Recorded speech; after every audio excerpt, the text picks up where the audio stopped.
প্রিয় দর্শক, আসসালামু আলাইকুম। হাসিনা আর যাই করুক, দেশের জন্য অনেক কাজ করেছে বলা পাবলিক গুলার জন্য একটা তথ্য জানিয়ে দিই, একটু ভালো করে শুনবেন। বাংলাদেশের বর্তমান ঋণ কত জানেন? 99.3 বিলিয়ন মার্কিন ডলার। আই রিপিট, 99.3 বিলিয়ন মার্কিন ডলার। আর গত বছরে পাচার হয়েছে কত জানেন? 94 বিলিয়ন মার্কিন ডলার। হিসাব করে দেখলাম, তিনি যেই টাকা পাচার করেছেন সেই টাকা দিয়ে মাত্র 697টা মেট্রো রেল, 397টা স্যাটেলাইট আর 36টা পদ্মা সেতু বানানো যেত। একটা 1000 টাকার নোটের ডাইমেনশন কি, সেটা নিয়ে না হয় অন্য এক সময় আলাপ করা যাবে। ধরুন 11 লক্ষ কোটি টাকা 1000 টাকার নোট দিয়ে একটার উপর একটা রাখলে এর উচ্চতা কত হবে জানেন? 750.5 কিলোমিটার। বাংলাদেশের সর্বোচ্চ উচ্চতার পাহাড়ের উচ্চতা কত? 1063 মিটার। এক লেয়ারে সাজালে এই টাকা জায়গা করে নেয় কত? 124.76 বর্গ কিলোমিটার।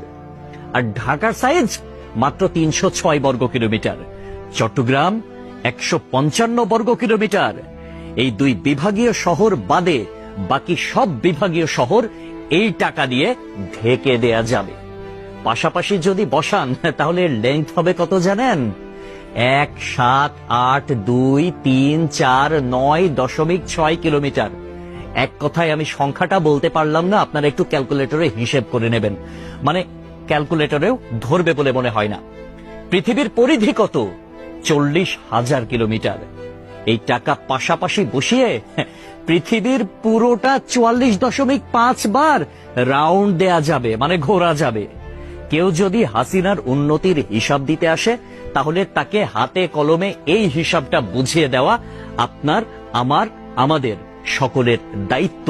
তাহলে বোঝেন ব্যাপারখানা। আমাদের শিরা উপশিরা থেকে শুরু করে রন্ধ্রে রন্ধ্রে প্রত্যেকটা জায়গায় এইরকম চুচামারির অভ্যাস।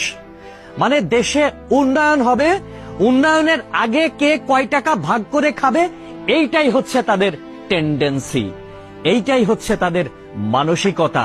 পদ্মা সেতু হয়েছে কত টাকায় আপনারা সবাই ভালো করে জানেন। মেট্রো রেল হয়েছে কত টাকায় আপনারা সবাই জানেন।